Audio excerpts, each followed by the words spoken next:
예배 오신 우리 성도 여러분들을 주의 이름으로 축복하고 환영합니다. 우리 좌우로 인사 나누실 때 하나님의 은혜가 충만하길 원합니다 라고 인사 한번 나눕시다.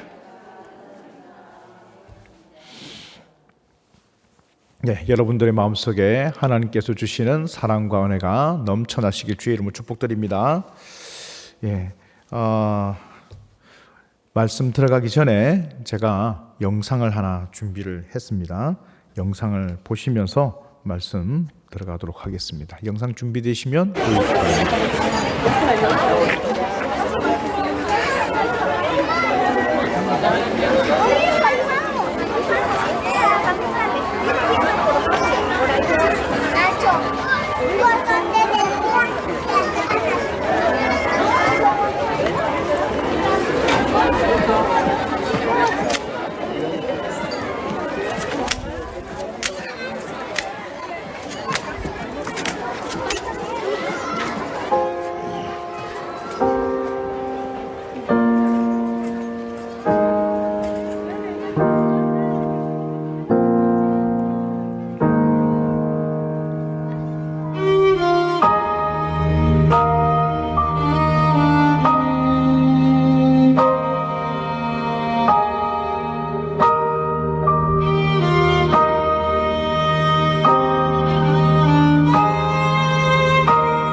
يلا القطر وسع.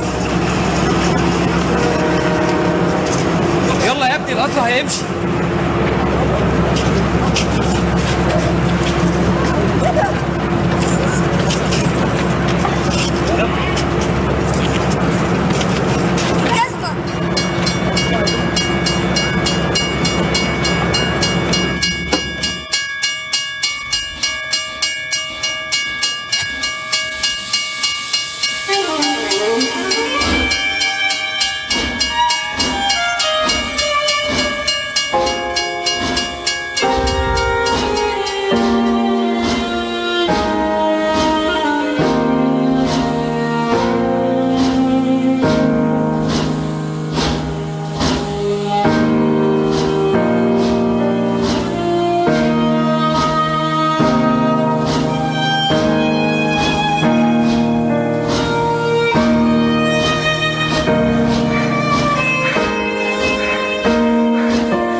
여기까지 보도록 하겠습니다. 영상을 보시니까 어떻습니까? 다른 말이 필요 없을 것 같습니다. 가난한 아이가 신발을 갖고 싶은 마음이 너무나 많이 느껴지지요. 자기의 신발은 다 떨어진 샌들, 그것으로서는 그 기차를 쫓아가서 그 신발을 주인에게 돌려줄 수가 없었습니다. 이 작은 아이가 베푼 친절과 배려가 곧 하나님의 천국이 이루어지는 모습을 우리는 영상을 통해서 보게 되는 것이죠. 모든 사람이 또 모든 이가 행복해지고 마음에 기쁨이 넘쳐나는 이 장면. 만일 이 가난한 아이가 그 신발 한 짝에 욕심을 부렸다면 결코 모두가 만족할 수 있는 상황은 벌어지지 않았을 것입니다. 그럼에도 불구하고 이 작은 아이의 배려, 또 그것을 바라본 기차 안에서의 아이는 이 아이에게 정말 필요한 것이 지금 내가 신고 있는 이 신발이 한쪽이 아니라 그 신발 두 짝이 저 친구에게 더 필요하다는 사실을 알고는 자신의 신발마저도 그 친구에게 던져주는 아름다운 모습이 우리 마음을 잔잔히 감동시키는 것 같습니다.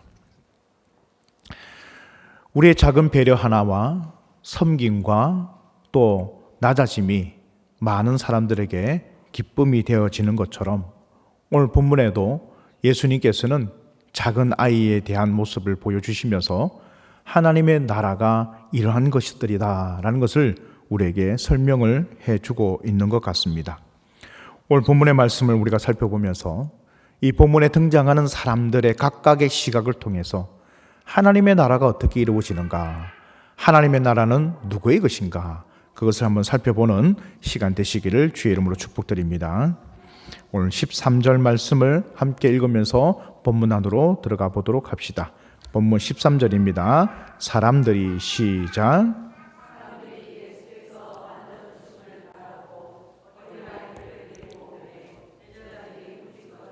아멘. 첫 번째 하나님의 나라를 보여주는 사람들은 바로 아이들을 데리고 온 사람들이다라고 소개하고 있는 이 사람들이죠. 여기서 사람들이 예수께서 만져주심을 바라고 어린아이들을 데리고 왔다. 근데 이 사람들이 누군지는 정확하게 설명을 하고 있지 않지만 우리는 아마도 이 마을에 사는 가난한 아이들의 부모이거나 아니면 그 아이들을 사랑하는 마을 동네의 사람들이다, 이웃들이다 라는 것을 쉽게 유추할 수가 있을 것 같습니다. 그런데 이 사람들이 예수님에게 이 아이들을 데리고 온 이유에 대해서 설명을 하고 있는데요. 그 이유가 무엇입니까? 예수님께서 아이들을 만져주심을 바랬다라고 말하고 있습니다. 많은 것을 요구할 수도 있겠지만 이 사람들은요, 지금 예수님에게 이 아이들을 데리고 온 이유는 단 하나. 예수님, 이 아이들을 좀 만져주십시오. 어루만져 주십시오. 쓰다듬어 주십시오. 이런 마음으로 아이들을 예수님에게 데리고 나왔다라는 것입니다.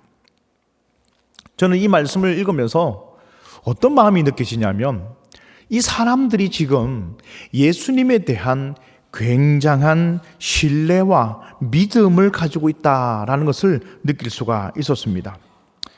여러분, 당시 2000년 전 예수님 시대에 아이들은 사람 취급을 받지 못했습니다.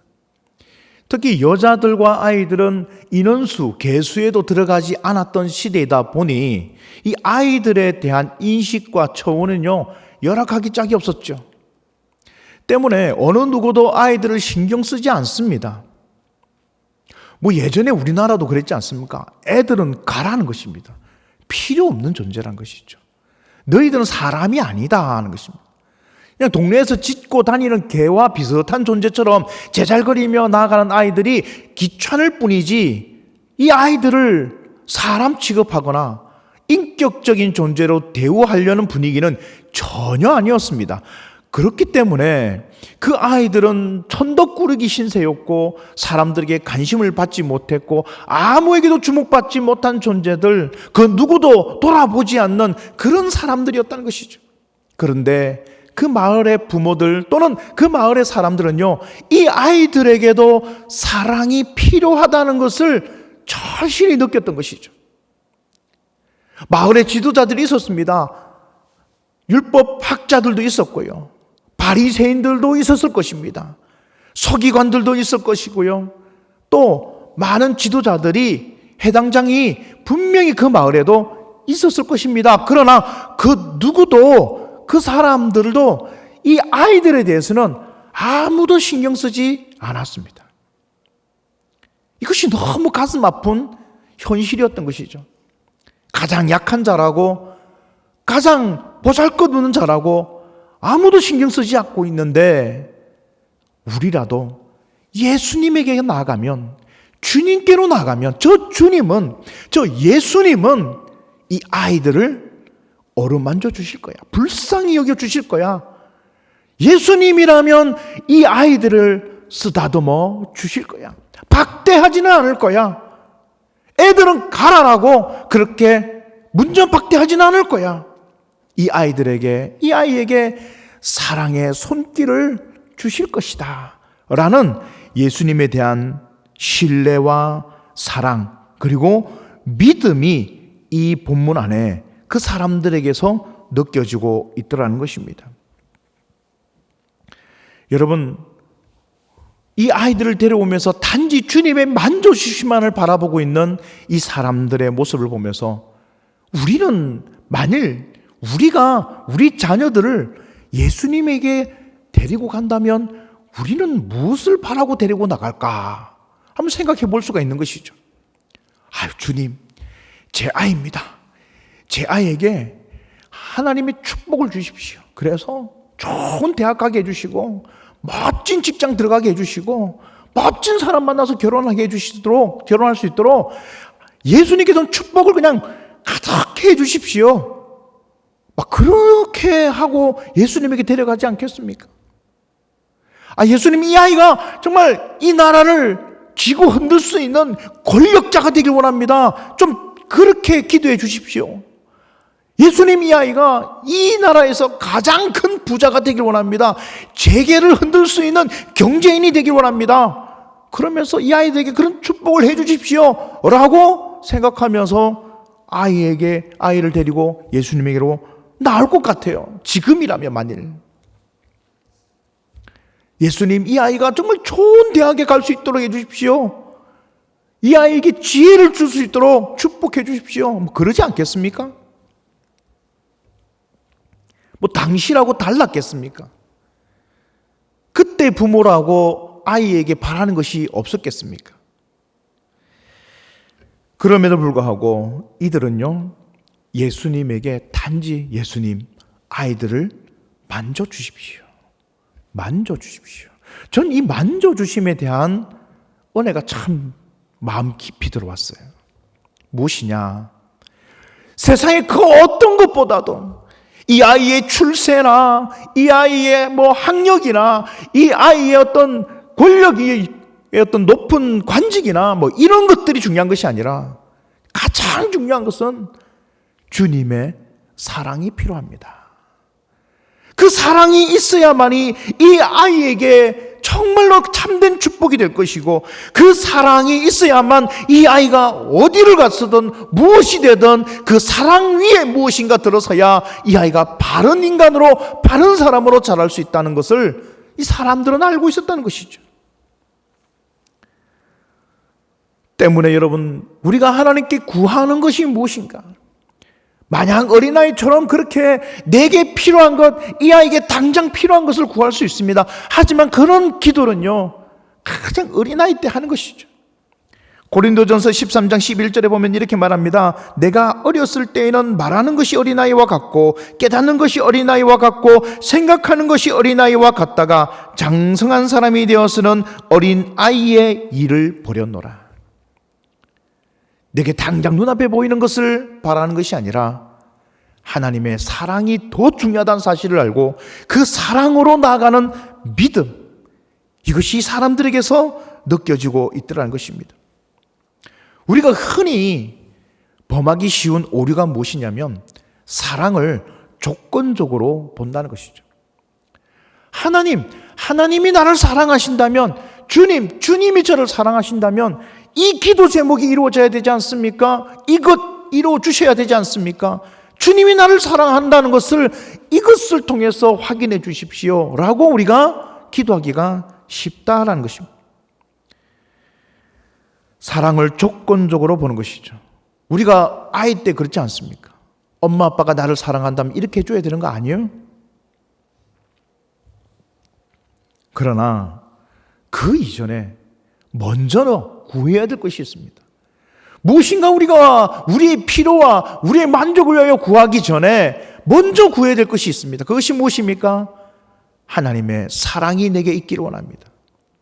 하나님의 사랑이 내 안에 머물기를 원합니다.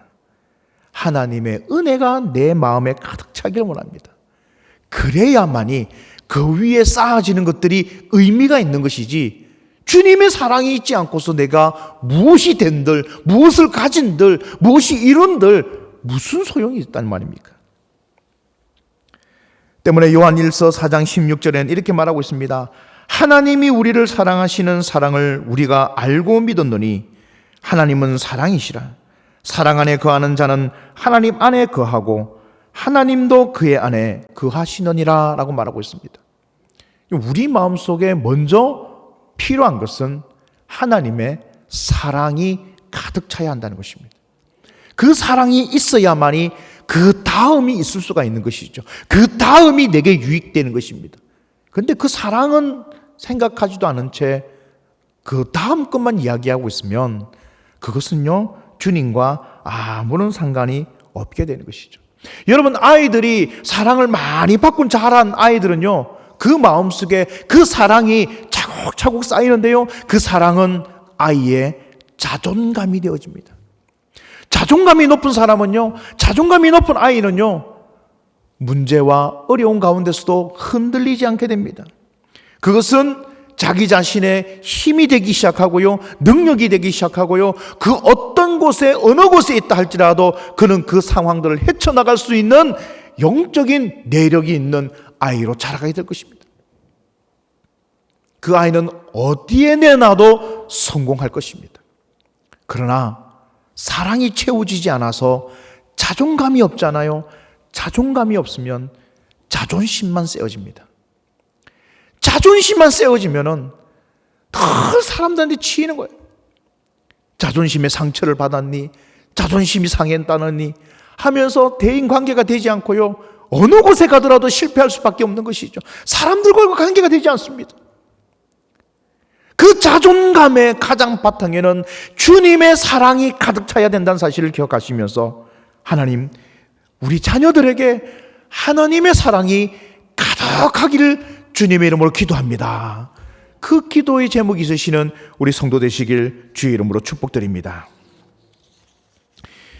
이제 우리는 또 다른 사람을 만나보게 되는데요, 14절 말씀을 함께 보도록 하겠습니다. 본문 14절 읽어봅시다. 예수께서 시작.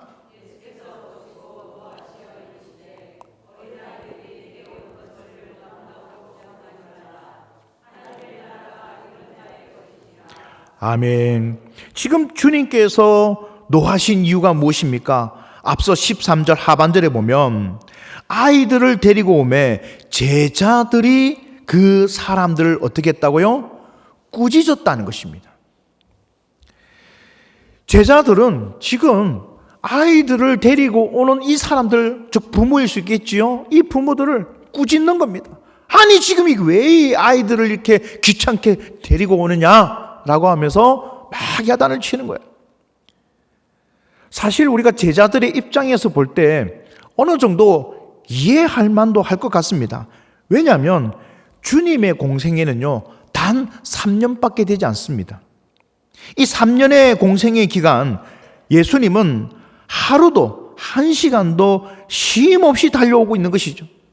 밤낮을 가리지 않고 찾아오는 사람들, 그 사람들을 안수하고 기도하고 치유하고 복음을 가르치고, 또 예수님은 습관을 쫓아서 늘 밤이 되면은 동산에 올라가서 밤새도록 또 기도하였습니다. 그리고 또 날이 새면 어떻습니까? 날이 새면 이 마을로 저 마을로 다니면서 늘 복음을 가르치고, 또 수많은 사람들이 예수님께로 나오면서 그들에게 축복하시고 가르치시고 치유하시는 사역을 밤낮없이 하셨습니다. 얼마나 피곤하겠습니까?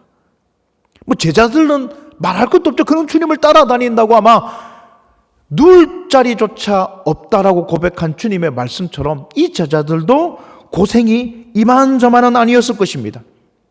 그런데 이제 조금 여유가 생겨서 예수님께서 좀 쉬시려고 하는 거예요.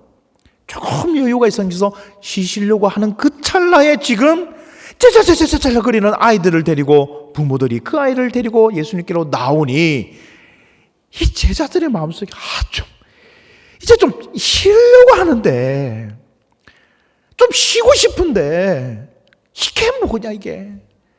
저 아이들이 지금 뭐라고, 저 아이들이 뭐 중요하다고 지금 이 귀한 쉬는 시간에, 주님 조금 눈 붙일 수 있는 이 시간에 이 아이들을 데리고 오는 거냐고. 이 제자들의 마음에 짜증이요 확 일어나는 거예요. 당신들 지금 뭐 하는 겁니까? 지금 좀 쉬려고 하는데 지금 아이들을 왜 데리고 오는 거예요 지금? 이렇게 꾸짖는 겁니다. 근데 사실 우리가요, 여기서 이 꾸짖는 제자들의 모습을 잘 살펴봐야 됩니다. 누군가를 향해서 꾸짖는다, 누구를 향해서 야단을 친다, 여러분 이것은요, 상대를 나보다 낮게 보지 않으면 할 수가 없는 행동이라는 것이죠. 지금 내가 이 상황 속에서 저 행동이 잘못되었다, 틀렸다라고 판단하지 않으면 그 상대를 꾸짖을 수가 없을 것입니다. 이 제자들은요, 지금 예수님을 위해서 지금 그 사람들을 꾸짖고 있는 거예요. 그러니까 대인 명분이 너무 분명하고 좋은 것이죠. 나를 위해서가 아니라 누구를 위해서? 주님을 위해서 지금 아이들을 데리고 나온 그 사람들을 꾸짖고 있더라는 것입니다. 주를 위해서라면, 주님의 잠시의 안락함을 위해서라면, 주님의 잠시간의 편안한 휴식을 위해서라면 저 사람들을 향해서 내가 독설을 내뱉어도 괜찮고, 저 사람을 향해서 내가 꾸짖어도 괜찮고, 저 사람들을 내가 무시해도 괜찮다라는 이 오만함이 이들 마음속에 있게 됐다는 것입니다. 저는 이 모습을 보면서 굉장히 두려웠습니다. 혹 우리가 대의명분으로 주를 위해서, 하나님의 의를 위해서, 정의를 위해서 누군가에게 독설을 내뱉고 누군가를 차별하고 누군가를 무시하고 있다면, 무례히 행하고 있다면, 여러분 그것이 과연 주님을 위한 일인가? 우리가 이것을 심각하게 한번 생각해 봐야 한다는 것입니다. 사실 예수님은 어느 순간에도 그것을 허락하신 일이 없습니다. 제자들 스스로가 그렇게 생각한 것이죠. 주님이 좀 쉬시려고 하니까 좀 편안하게 쉬는 것이 맞을 거야. 근데 저 아이들이 나오니까 주님이 모시면 얼마나 주님이 불편해 하실까? 근데 사실 여러분 조금만 더 깊이 생각해 보면 주님이 쉬시려는 그 상황을 가지고 누가 쉬려고 하는 것이죠? 지금 누가 쉬려고 하는 것입니까? 조금만 다르게 생각해 보면 그들이 좀 쉬고 싶었던 거예요. 결국 나의 쉼을 위하여 주님을 대의명분으로 이용하고 있을 뿐이라는 것입니다. 이것이 이 제자들 마음속에 있는 악한 마음이라는 것입니다. 나를 위해서, 나 자신을 위해서 예수님을 끌어다 쓰고 있는, 나의 욕심을 위해서, 나의 안락함을 위해서, 나의 편함을 위해서 지금 예수님을 대의명분 삼고 있더라는 거예요. 이게 우리 마음속에 얼마나 큰 죄악인지 모르십니다. 이게 우리 마음속에 있는 가장 간악한 마음이라는 거예요. 주님이요, 그 제자들의 마음속에 그 악함을 보셨다는 거예요. 우리가 얼마든지 그럴 수가 있습니다. 주를 위해서, 하나님을 위해서, 의를 위해서, 교회를 위해서 누군가가 상처받아도 되고 아파해도 되고 힘들어할 수도 있고, 주를 위한 일이라면 그 어떤 희생이 치러져도 상관없다라는 것이 우리가 흔하게 범할 수 있는 일이라는 것이죠. 때문에 제자들은요, 그 순간에 뭘 했어야 됩니까? 뭘 해야 돼요? 주님께 물어야 되는 거예요. 주님, 지금 아이들이 나옵니다. 어떻게 할까요? 예수님의 마음을 물어보셔야죠. 그것이 기도라는 것입니다. 교회는 어떤 일에서도 먼저 뭘 해야 된다고요? 기도해야 되는 거예요. 예수님의 말씀을 먼저 들어야 되는 것입니다. 주님의 마음을 먼저 알아야 되는 것입니다. 하나님께 먼저 물어봐야 되는 거예요. 내가 먼저 판단하고 내 생각대로 하는 것이 아니라 내 욕심과 내 안락함을 위해서, 내 힘을 위해서 주님을 끌어다 써서 사람들을 무시할 것이 아니라, 주님, 이때 주님이라면 어떻게 하셨을까? 과연 주님이시라면 예수님 자신의 안락을 위해서 아이들을 물리쳤었을까? 그걸 먼저 생각해야 되는 거예요. 주님, 아이들이 나옵니다. 어떻게 할까요? 이 사람들은요, 아이들 데리고 나온 사람들은 지금 저 주님이라 할지라도, 아무리 피곤한 주님이라 할지라도 내 아이들을 만져주실 것이라는 믿음과 신뢰로 나오고 있습니다. 그러나 가장 주님 곁에 있었다라는 이 제자들은 정작 주님의 그 마음을 신뢰하지 못하고 있더라는 것입니다. 누가 믿음이 있는 것이죠? 주님과 3년 동안 공생애를 동고동락한 제자들이 주님을 더 잘 알고 있는 것입니까? 아니면 지금 처음 주님의 소문만 듣고 있다가 아이들을 데리고 아이들을 만져주심을 바라면서 나오고 있는 사람들이 더 믿음이 있는 것입니까? 우리가 신앙생활을 10년, 20년, 30년 하다 보면 이런 오만에 빠지기가 너무 쉽다는 거예요. 내가 주를 잘 아는데 아마 이러실 거야. 내가 교회를 잘 아는데 교회는 이래야 할 거야. 우리가 지레 짐작할 수 있고 오만과 교만에 빠질 수 있다는 것이죠. 그렇다면 이런 제자들의 모습을 보면서 주님은 어떻게 하셨는가? 14절의 말씀을 보면요, 예수께서 보시고 노하여 이르셨다라고 말씀하고 있습니다. 여러분, 여기서 노하시다라는 것은요, 헬라어로 아주 슬퍼하시고 탄식하시다라는 의미가 갖고 있습니다. 예수님께 제자들이 지금 사람들을 꾸짖는 것은 물론 예수님 마음에 들지 않는 것은 이해는 하겠습니다만은, 그냥 그럴 때도 그러지 마. 그 애들 다가오는 것을 그렇게 막지는 마. 괜찮아. 이리 오도록 해. 이 정도 권면할 수도 있는데 지금 주님의 반응이 좀 과하다는 생각이 듭니다. 그것 가지고 슬퍼하실 일은 무엇이고 그것 가지고 탄식할 것 같이는 또 무엇입니까? 근데 주님은 제자들의 그 꾸짖는 모습을 보면서 슬퍼하시고 탄식까지 하셨다는 것입니다. 사실 이 일은요, 우리 앞장에 마가복음 9장 33절 이하에 보면은 십자가 사건을 앞두고 제자들이 내가 더 크다라고 서로 누가 더 크냐를 두고 다투었던 사건이 바로 앞장에 나와 있습니다. 그때 얘들아, 지금 천국에서 누가 더 크냐 안 크냐 이게 중요한 것이 아니야. 그러면서 예수님은 아이 하나를 데려다가 가운데 세우시고 이렇게 말하는 것이죠. 마가복음 9장 36절에서 37절 말씀을 우리 같이 한번 읽어봅시다. 어린아이 하나를 시작.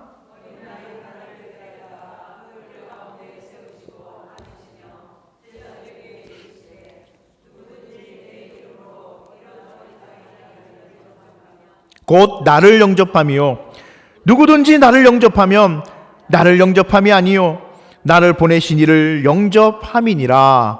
아멘. 그러니 지금 우리가 보고 있는 마가복음 10장에 이 사건이 있기 전에 바로 앞장에서 예수님은 제자들에게 얘들아, 천국은 이런 작은 어린아이 하나를 받드는 것이, 이 작은 어린아이를 섬기는 것이, 이 작은 어린아이에게 행하는 것이 곧 주님을 받아들이는 것이고 예수님을 영접하는 것이고 하나님을 영접하는 것이야 라고 그 천국의 모형을 가르쳐 주셨다는 것입니다.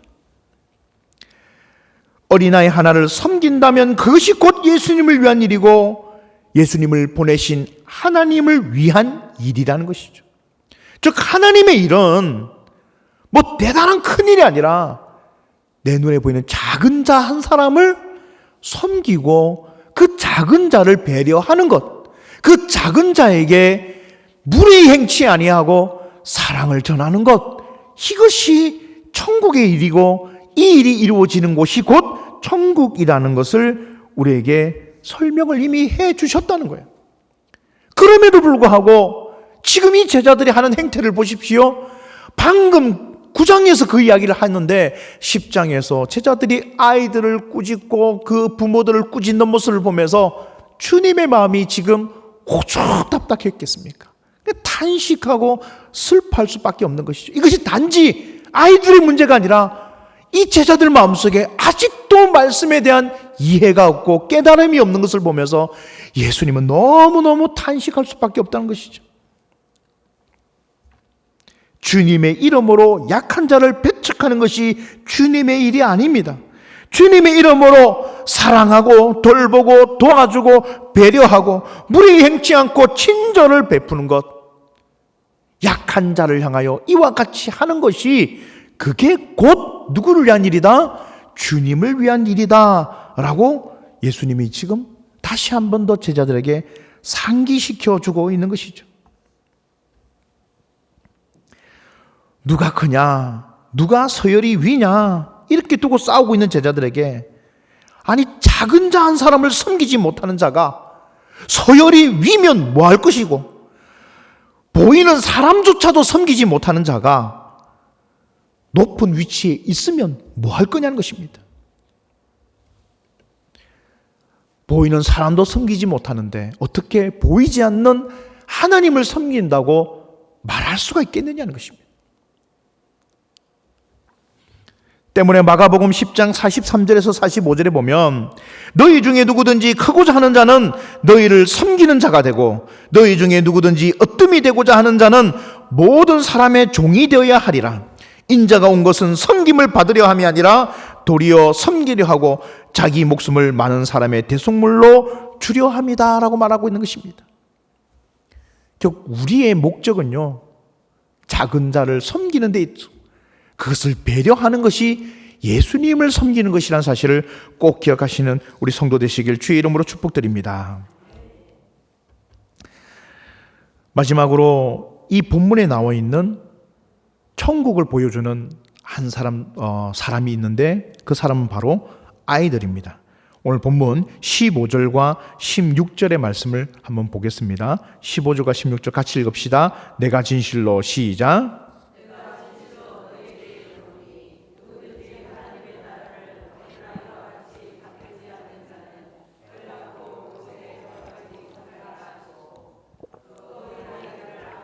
그들 위에 안수하시고 축복하시니라. 아멘. 여러분, 이 어린 아이들은요, 어떤 것이든 그것을 받아들이는데 아주 능숙합니다. 예수님은 어린아이 한 사람을, 어린아이들을 품에 안으시면서 제자들에게 가르치는 것이죠. 누구든지 어린아이와 같이 받들지 않으면, 이 어린아이들과 같이 하나님의 말씀을 받아들이지 않으면, 가르침을 받아들이지 않으면 천국은 결단코 들어갈 수가 없다는 것입니다. 9장에서 내가 말했지 않느냐, 이 어린아이와 같이 섬기는 자가, 이 어린아이 하나를 섬기는 자가 천국에서 큰 자가 될 것이라고 내가 9장에서 말했지 않느냐. 왜 이 말을 받아들이지 않느냐? 왜 이 말을 믿지 못하느냐? 아직도 너희들은 나를 신뢰하지 못하고 아직도 너희는 나를 믿지 못하느냐? 나를 믿고 받아들일 때에 그때의 천국이 너희 안에 이루어질 것이요 하나님의 나라는 그렇게 확장되어 간다는 것을 우리에게 말씀하고 있는 것이죠. 어린아이들은 주님의 사랑을 온전히 받아들입니다. 그 천진난만함과 그 아이 안에 있는 편견 없음은 예수님의 사랑을 온전히 받아들이는 그런 모양으로 나타나고 있습니다. 즉 천국이란, 하나님의 나라는 하나님의 말씀을 온전히 받아 누릴 때에 그 마음에 하나님이 주시는 기쁨과 감격과 은혜가 넘쳐난다는 것입니다. 여러분, 오늘 본문의 말씀을 통해서 여러분들이 깨달아야 할 것은 하나님의 나라는 바로 우리 마음속에 이런 하나님의 사랑, 예수의 사랑을 느끼고 그 사랑을 가지고 다른 이를 섬기고 배려해 나가는 그런 모습들이 확장되어져 간다는 것을 우리에게 보여주면서, 사랑은요 계산하는 것이 아닙니다. 사랑은 평가하는 것이 아닙니다. 사랑은 모든 것에 대하여 열려있고 또 받아들이고 수용하는 데 있다는 사실을 꼭 기억하시는 성도 되시길 주님의 이름으로 축복드립니다. 마태복음 13장 44절의 말씀을 읽으면서 말씀을 가늠하겠습니다. 마태복음 13장 44절입니다. 시작. 사람이 이를 발견한 후 숨겨두고 기뻐하며 돌아가 자기의 소유를 다 팔아 그 밭을 사느니라. 아멘. 만일 천국이 보화라면, 천국이 온갖 보석이요 금덩이라면 너희들이 어떻게 하겠냐는 것이죠. 천국이 만일 너희 눈에 보이는 이와 같은 보석이요 금덩이요 은덩이라면 너희들이 어떻게 하겠냐는 거예요. 얼마나 기뻐하겠냐는 것이죠. 얼마나 즐거워하겠냐는 것이죠. 천국이 눈에 보이는 금이 아니고 천국이 눈에 보이는 보석이 아니다 할지라도 천국은 결탄코 그것들보다 가치 없지 않다는 것입니다. 오히려 그런 세상의 보석보다도, 세상의 금은보다도 훨씬 더 귀하고 훨씬 더 가치 있는 것이라는 것을 인정하시고 기뻐하시는 성도 되시길 바랍니다. 우리가 바로 그 천국을 소유한 사람들입니다.